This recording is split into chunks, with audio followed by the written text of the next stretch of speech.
वक्रतुण्डमहाकाय सूर्यकोटि समप्रभ निर्विघ्नं कुरु मे देव सर्वकार्येषु सर्वदा।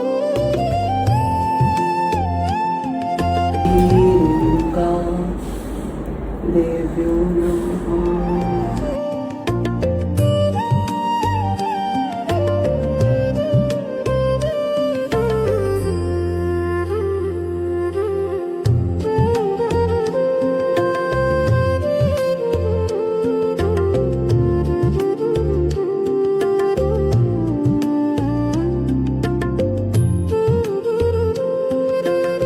नमस्कार, माझी पूजा आपल्या सर्वांना खूप आवडत असते आणि म्हणून मी ती रोज माझ्या नित्यक्रमाप्रमाणे करताना आपल्याशी शेअर करत असते।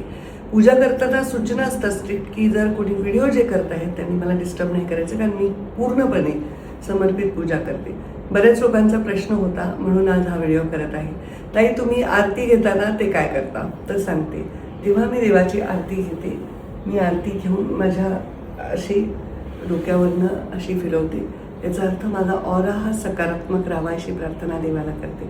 तसेच मी परत आरती घेते आणि माझ्या डोळ्यासमोर असे हात लावते, याचा अर्थ असा आहे की देवा माझी दृष्टी ही नेहमी सकारात्मक राहावी आणि माझी निर्णय क्षमता ही सुद्धा अचूक राहावी।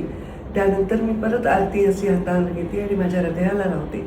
हे देवाला मी प्रार्थना करण्यासाठी की हे ईश्वरा, माझं हृदय नेहमी करुणामय राहावं आणि माझं आरोग्य चांगलं राहावं, जेणेकरून मला सदैव लोकांच्या कामी येता येईल। ही पूजा अर्चा करत असताना कुठेही अंधश्रद्धेचा लवलेश न ठेवता मी पूर्ण श्रद्धेने समर्पित ईश्वराची ही पूजा करत असते। आणि हे करताना मी व्हिडिओ करते आणि आपण ज्यांना प्रेम करतो, आपण ज्यांना फॉलो करतो, आपण त्यांचं अनुकरण करत असतो। बरेच लोक कपड्यांचं, राहणीमानाचं अनुकरण करत असतात, तर त्यांनी माझ्या या जीवनामधल्या ज्या काही चांगल्या गोष्टी आहेत त्यांचं अनुकरण जर केलं तर खूप चांगला त्यांच्या जीवनावर प्रभाव पडेल असा माझा विश्वास आहे। आत्तापर्यंत शेकडो घरांमध्ये मी गेले, जिथे मला हाताला धरून त्या घरातली गृहिणी दाखवते, बघा ताई हे माझं मंदिर, हे मी तुम्हाला पाहून करते।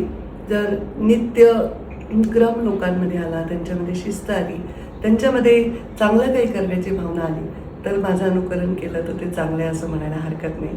त्यामुळे तुम्ही सुद्धा देवाला हीच प्रार्थना करत राहा की तुमच्यामध्ये करुणा यावी, तुमच्यामध्ये चांगली सकारात्मक दृष्टी यावी, तुमच्यामध्ये धैर्य यावं, संयम यावं, जेणेकरून तुमचं जीवन जगताना प्रत्येक आलेली गोष्ट तुम्ही सहजपणे फेस करू शकाल।